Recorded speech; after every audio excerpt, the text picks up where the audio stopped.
Let's bring back the front bench to talk about that. John Tory, Lisa Raitt, and Tom Mulcair. Tom, I'll start with you.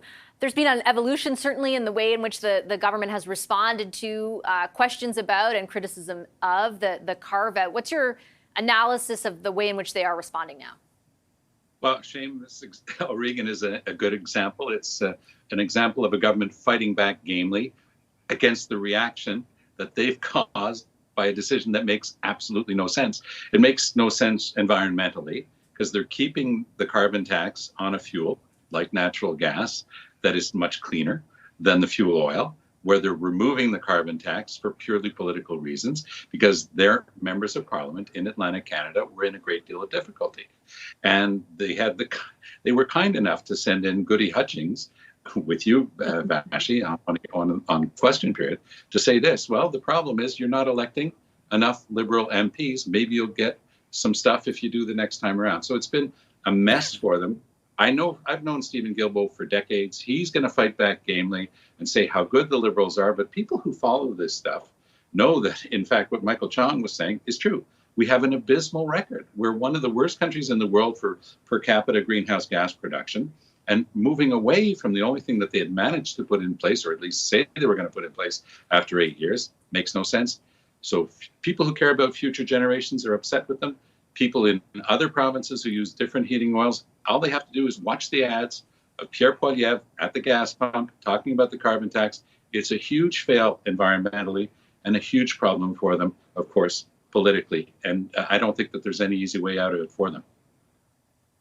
Do you think, Lisa, the impact will be more long-term? I mean, we're just a few weeks in, a few weeks after this announcement. Do you think there is the potential for long-term political impact of this?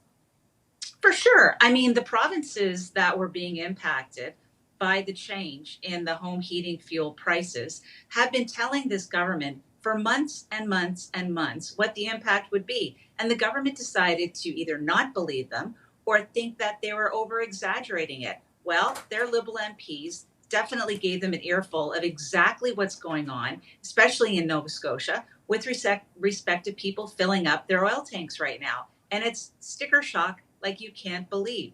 As a result, they had to do something. I mean, they really had to do something. We were looking at destitution in a lot of cases, but their arrogance of always having to be right and not thinking about the practical implications of some of these regulations they put in place, especially the stacking over and over again of the impacts on individuals and the refusal to hear from anybody else that it may actually be a problem, that is going to stick with them. And that's what I hope the Conservatives hammer them on.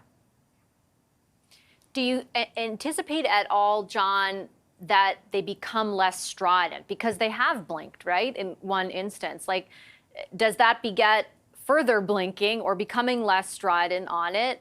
Or do you anticipate them to dig in some part because Stephen Guilbeault, there are reports he's saying, I'm out unless you do dig in right now. Well, look, they invested so much in this over time. And I think as a matter of principle, I mean, how do you divide between principle and political expedience? But I think they believed it was necessary to do something about this and ran an election on the carbon tax. And so, look, we're not going to be able to make a silk purse out of a sow's ear on this whole thing. And I think Lisa's absolutely right about the process being so flawed in something that was so major. But I will say this, and I'm a bit of a contrarian perhaps with my two friends, that I think it started to turn a little bit, at least in terms of all the commentary that's going on. We're talking about it here, but I think a lot of people are talking much more about the war. And I think Mr. Trudeau actually played back to his strengths a bit this week by talking about how we can't let the kind of hate that we're seeing going on in our very own cities, in our very own country, take over, because that's not who we are and so on. And I think that plays to a strength of his, and that has been dominating much more of the news in the last couple of days. So you're not going to reverse this and make it into a good news story, but I think they will not blink again. He said so, and I think he means it because he knows he can't. But I think now they can try to maybe fix a process that, was very poorly executed, and then hope that on the political side that other things are being discussed, including, unfortunately, the war. What are your thoughts on that, Tom? I actually agree very much with John that Justin Trudeau has played to one of his strengths on the issue of Israel-Gaza. And he's very good at it because we had two parochial Jewish schools shot at last night in Montreal. Both he and Premier Legault were together and both very strong on this today. So that's welcome. And it is something that he does very well.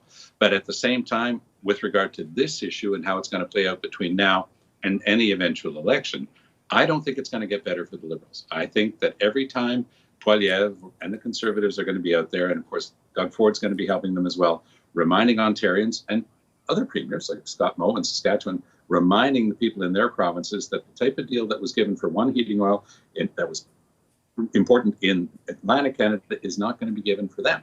And they're going to be paying the shot on their heating oil, their heating source, which is natural gas, that of course pollutes less. So that's going to hurt the Liberals. The gas pump is going to hurt. The Liberals have argued since day one with the carbon tax that it was supposed to be repaid to people with a check. You were supposed to get this return on the tax. But of course, as the parliamentary budget officer has proven, it's a tax. And it's going to come out of people's pockets. And their budgets are already stretched because of inflation. And I do believe that people are going to be able to see that as being something that Trudeau has imposed upon them. And even though it's for a good cause, which is the fight against climate change, I don't think it's going to help Trudeau politically. I just have about 30 seconds left. Last word to you, Lisa. Tom's right. And I never thought I'd say that. But there you go.